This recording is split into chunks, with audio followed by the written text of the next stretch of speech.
we've got two vehicles as different as they could possibly be, Ted. This is a clear case of apples and oranges, Tony. And how about that Cadillac? I mean, this is not your grandfather's Caddy, Ted. Well, that's for sure. If nothing else, the new Eldorado Touring Coupe demonstrates that something else besides huge financial losses is happening at GM.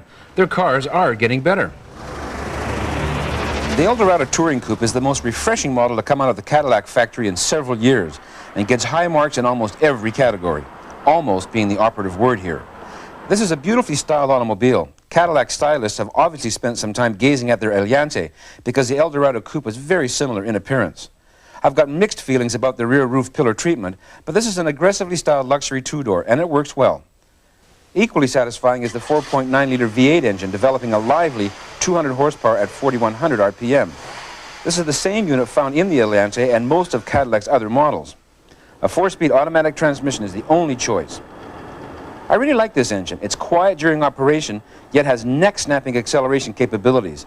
If you decide to boot it through the corners, hang on, because it's a little headstrong under full throttle. It'll take you from 0 to 100 kilometers an hour in under 10 seconds. Fuel consumption, as if it matters, is about 14.6 liters per 100 kilometers in the city and 8.7 on the highway. Obviously, the price paid for having an engine this large and powerful is mediocre gas mileage. The Eldorado Coupe starts at $39,088, and it comes with GM's 3-year, 60,000-kilometer basic warranty. Like all Caddies, the Touring Coupe is replete with electronic doodads and comfort features. It has heated front seats that are multi-adjustable, and Cadillac engineers call them anthropometric, whatever that means, as well as a driver information center, a very good stereo system, floor-mounted shift lever, and power door locks and windows. As usual, the climate control is fiddlesome, and some controls, such as the windshield wiper washer, are very old-fashioned. Borrowing a page from Audi, the Eldorado has Zebrano wood inserts, which for once look like real wood. And of course, anti-locking brakes and airbags are standard equipment. Back seat passengers even have their own heating and ventilation controls, and the back seats themselves are surprisingly comfortable. I also love this remote key control, especially for opening the trunk, but the electric trunk grabber, so beloved by Cadillac engineers, is ridiculous. Now this is where the almost comes in. The Eldorado Touring Coupe has all the makings of a European-style luxury coupe. It has the power and the looks, but little things like too many electronic gadgets, out-of-date controls, suspension that is soft enough to induce motion sickness, and old-fashioned American power brakes that have you eating windshield at every stoplight keep the Eldorado in the land yacht category. It's a gigantic step forward for Cadillac. All they have to do now is finish the job. Caddy's toughest competition comes from Japan. The new Lexus SC400, Acura Legend Coupe, and Subaru SVX are formidable rivals for buyers' affections, and so are the Lincoln Mark 7, Ford Thunderbird SC, and maybe even Cadillac's own STS. Tony, the best I can do here is a driving dollar value of half a tank.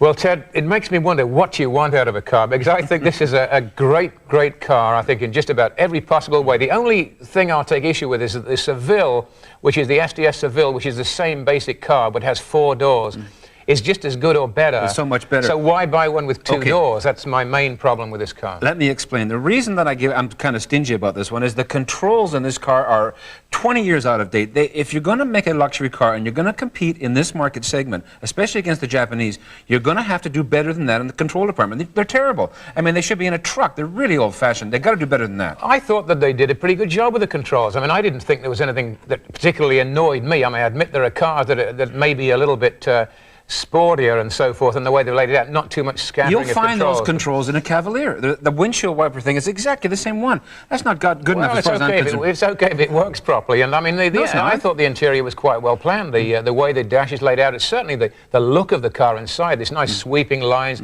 those horrible old big rectangular block of a dash you used to get in Cadillacs that was so ugly to look at. I mean, they've done a pretty good job. I can't agree with that. I stress that this car is light years better than it used to be. This is the best Cadillac to come down the pike in a long time. I haven't driven the STS yet, but I'm looking forward to that. But this is a very good car, but they got to finish the job.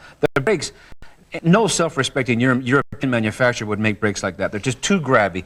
And the suspension, it's like a pillowy soft suspension, not good, like a pram. Well, because you have to remember, I think one has to remember that the kind of, they don't want to divorce themselves entirely from the kind of people who've been buying Cadillacs up to now. I mean, it's all very well to come up with a car that is a European supercar beater, but they don't really want to do that. I mean, well, just a minute. The problem with that is that those typical Cadillac buyers who are over 60 years old have got that company into trouble because they've been catering to them and no one's buying the product. They got to step up. Yeah, but they've also been selling more Cadillacs than all the other people combined. Mercedes, BMW, Lexus, you can reel them off. They sell a lot of Cadillacs, and they sell a lot of them to the older people, as you say. But I'm quite convinced that this car will sell to younger people. It's going to bring that average age of a buyer down for sure. Okay, anyway, time for red light, green light. I didn't like the controls, as you may have gathered. The styling kind of left me cold. The suspension, I think, is far too soft. On the other hand, styling, I mentioned this twice because I do like it. I think it's better than it used to be, but it still needs some work. Power, no argument at all. Comfort, a very comfortable car to drive, obviously. $7 value, I give it half a tank because, as I say, the car is not quite finished. Ted, you'd made a good hanging judge. Stay with us. We'll be right back. Auto Info.